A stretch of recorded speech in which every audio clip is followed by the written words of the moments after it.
மறைந்த பழம்பெரும் நடிகர் பி. யு. சின்னப்பாவின் நினைவிடத்தை புதுப்பித்து மணிமண்டபம் கட்ட வேண்டும் என்று அவரது குடும்பத்தினர் அரசுக்கு கோரிக்கை விடுத்துள்ளனர். புதுக்கோட்டையில் பி. யு. சின்னப்பாவின் நூற்றாண்டு விழா நடைபெற்றது. இதில் கலந்து கொண்ட பின் செய்தியாளர்களிடம் பேசிய பி. யு. சின்னப்பாவின் மருமகள் கஸ்தூரி, தற்போது பராமரிப்பின்றி உள்ள பி. யு. சின்னப்பாவின் நினைவிடத்தை புதுப்பித்து மணிமண்டபம் கட்ட வேண்டும் என்று அரசுக்கு கோரிக்கை விடுத்தார்.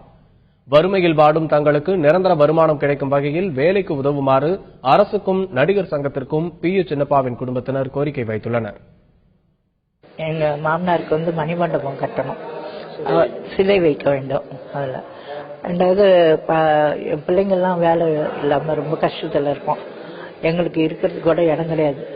அதற்கு தமிழக அரசு தான் உதவி செய்யணும்.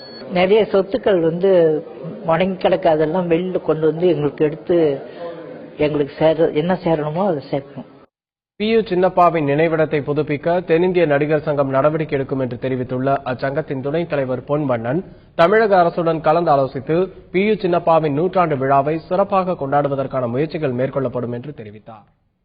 எதிர்காலத்தில் இந்த நூற்றாண்டு விழாவை எவ்வளவு சிறப்பாக கொண்டாட முடியும், நடிகர் சங்கம் அதை எடுத்து எப்படி கொண்டாடும் அப்படிங்கறத நாங்க திட்டமிடணும். அரசாங்கத்துக்கிட்ட இதை கொண்டு போய் எப்படி சேர்த்து இந்த விழாவை நடத்தணும், அந்த குடும்பங்கள் சார்ந்தது பிளஸ் இந்த கலைஞனை எப்படி அந்த சமூகத்துக்குள்ள இப்ப இருக்கிற இளைஞர்களுக்கு இந்த கலைஞனை பத்தி எப்படி அறிமுகப்படுத்துறது, இதையெல்லாம் நாங்க திட்டமிடணும்.